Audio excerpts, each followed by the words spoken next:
Olá, sejam bem-vindos a mais um vídeo e hoje eu vim trazer informações sobre a indicação cirúrgica do tratamento.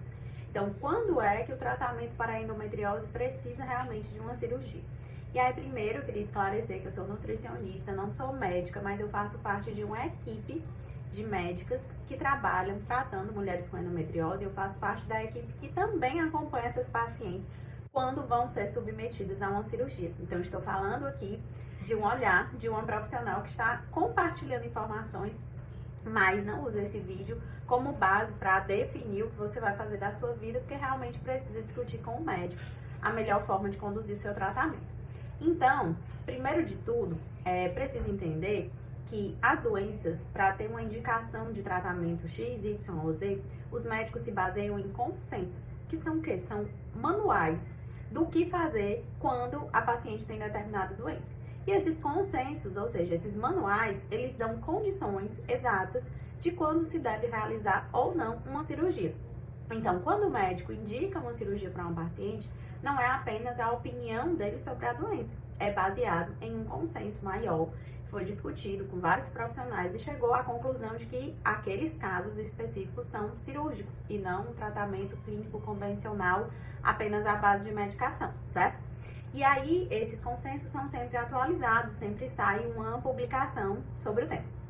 Bom, então temos consensos mais atuais, normalmente se baseiam em consensos europeus para definir esse tipo de coisa, né, consenso da Estra. E hoje, o que se preconiza é que a indicação cirúrgica de endometriose, ela acontece quando a paciente tem muita queixa de dores incapacitantes, dores que realmente atrapalham a sua condução de vida, né, em que a paciente realmente atrapalha o seu dia a dia, ela não consegue conviver com aquelas dores. Uma segunda situação é quando a paciente apresenta questões relacionadas à fertilidade, então ela já tentou gestar, não teve sucesso, e aí tem algumas condições a mais aí que se indica realizar a cirurgia, tá? E lembrar que essa indicação cirúrgica, ela advém de, previamente, muitas vezes, ser tentado um tratamento medicamentoso acompanhado de mudança de estilo de vida. Por que que eu digo isso? Porque eu recebo alguns pacientes que estão em uso da medicação, continuam tendo escapes e continuam tendo dores, e quando a gente começa a mudança do estilo de vida, realmente melhora a alimentação, inicia uma atividade física, tem uma melhor condução da questão de dormir melhor, do seu sono, elas percebem que começam a ter realmente resposta do tratamento, né? Então, melhora os sinais de dor e realmente consegue parar de ter escapes ali com o uso da medicação. Isso tudo para dizer que, por mais que o tratamento medicamentoso seja necessário na maioria das vezes, ele por si só não vai gerar a cura completa, né? Que a gente chama cura clínica completa da paciente. Muitos dos sintomas vão ser realmente reduzidos quando você adere, além do tratamento medicamentoso, também a mudança do estilo de vida, que envolve alimentação, prática de exercício, sono de qualidade, uma boa modulação do estresse. E aí algumas pessoas podem pensar, então quer dizer que quando eu faço a cirurgia, se eu tiver indicação de cirurgia, o médico vai tirar a doença ali, nunca mais eu vou ter endometriose, eu estou curada completamente, não vou mais sentir nenhuma dor e não vou ter mais nenhum sintoma nunca mais na minha vida? Na verdade, não é bem assim. A cirurgia te tira de um caso extremo, né? Te tira de um ápice, mas é uma doença metabólica e crônica. Isso quer dizer que ela pode voltar, sim. E se ela voltar, não quer dizer que a cirurgia foi feita errada, não quer dizer que o médico é ruim, não quer dizer nada disso. Se a endometriose voltar, quer dizer que é a endometriose. A sua endometriose é dessa forma. Porque os estudos também hoje trazem isso, que ainda não temos como saber a velocidade de progressão da doença em cada paciente. Então, tem pacientes que têm uma doença super pequena e que evolui muito rápido, como nós temos pacientes com endometriose profunda, mas que aquela doença fica estagnada, ela não evolui.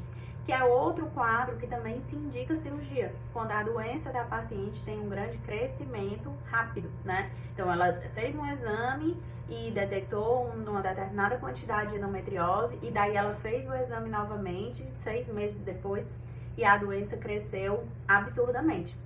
Então, esse crescimento da doença muito rápido é outra indicação cirúrgica. E aí, após a cirurgia, a doença pode sim voltar.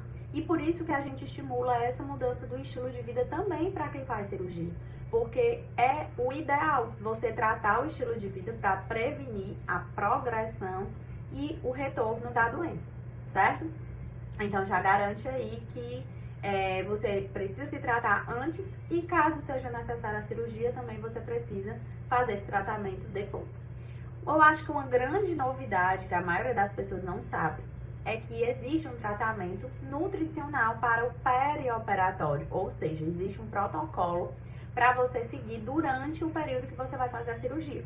Pensa comigo, a endometriose é uma doença inflamatória, então seu corpo está super inflamado e você vai ser submetido a uma cirurgia, que realmente é algo que vai aumentar a inflamação, vamos dizer assim. Se você conseguir, por algumas medidas, reduzir a inflamação do seu corpo antes da cirurgia, isso já te leva para a cirurgia melhor, numa condição melhor, menos inflamada. Às vezes isso ajuda demais na questão da recuperação, na cicatrização. E falando em cicatrização, a gente precisa pensar que a cicatrização é como se eu estivesse fazendo uma reforma na casa, tá? Então vamos pensar que quando você tá lá na sua casa, decide mudar algumas paredes de lugar, né? Vou derrubar aqui essa parede, emendar esse quarto, essa sala com o quarto, e aí eu vou derrubar essa parede.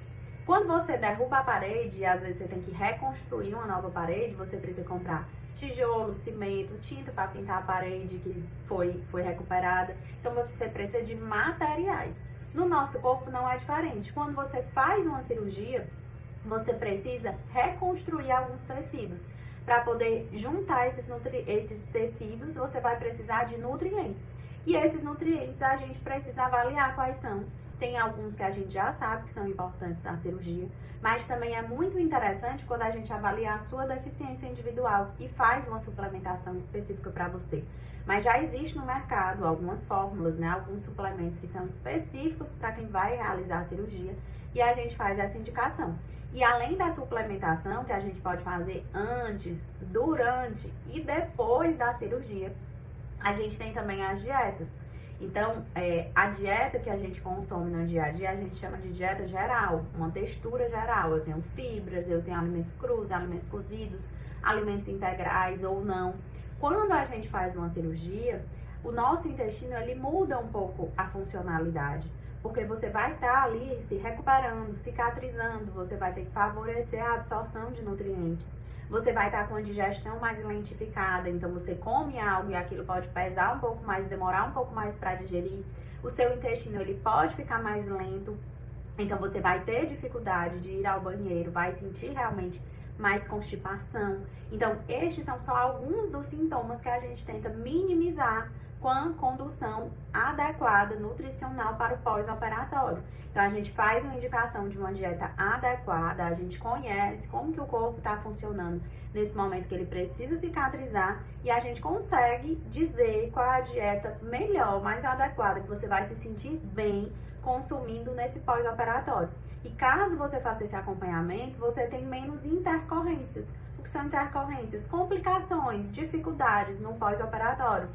Então, você vai ter menos distensão abdominal. Imagina você fazer uma cirurgia e tá lá com um ponto da cirurgia para cicatrizar e a sua barriga fica super inchada e faz sentir muita dor naquele ponto, né? Imagina você tá com essa recuperação da cirurgia e você passar 2, 3, 4 dias sem conseguir ir ao banheiro com esse intestino preso.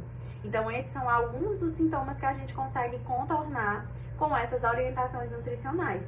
E aí a gente tem relatos de muitas pacientes que dizem que eu já tinha feito outras cirurgias, mas realmente o protocolo me deu uma melhor recuperação nesse pós-operatório. Então é muito interessante a gente trabalhar assim. E eu trouxe essas informações porque foi dúvida, né, na caixinha de perguntas do Instagram. E eu decidi trazer em vídeos a resposta de forma mais ampla, mais completa para vocês. Muito obrigada, continua aqui no canal. Vou trazendo sempre novidades sobre endometriose. Até a próxima. Tchau, tchau.